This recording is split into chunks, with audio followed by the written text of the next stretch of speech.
I am the Tofu Golem. Please enjoy the video. In this video, I will explain how to cook egg noodles.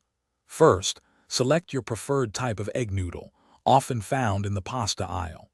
Next, choose a large pot, ensuring it has ample space for the noodles to expand freely. Fill the pot with at least 4 liters of water, which is crucial for proper cooking and preventing sticking. This initial preparation sets the stage for perfectly cooked noodles. Once your water is at a rolling boil, it's time to add the noodles. Before doing so, add a generous pinch of salt to the water. This enhances the flavor of the noodles significantly. Carefully place the egg noodles into the boiling water. Stir gently to prevent them from sticking together. Cook them for 3 to 5 minutes, or follow the specific cooking time indicated on your noodle package for best results. After cooking, carefully drain the noodles using a colander. It's generally best to avoid rinsing them, as this can wash away starches that help sauce adhere, unless you are preparing a cold noodle dish.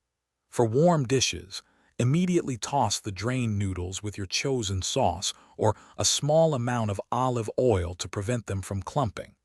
This step ensures your noodles are ready for delicious enjoyment. Egg noodles are incredibly versatile and pair wonderfully with many European dishes. Try serving them with a rich carbonara, a vibrant pesto, or a simple butter and herb sauce. For an extra touch, consider adding fresh herbs like parsley or chives, or a sprinkle of grated Parmesan cheese. Remember, perfectly cooked noodles elevate any meal. And for staying refreshed, check out the Owala water bottle link in the description, along with other great deals. Thanks for watching. Consider subscribing if we helped you today.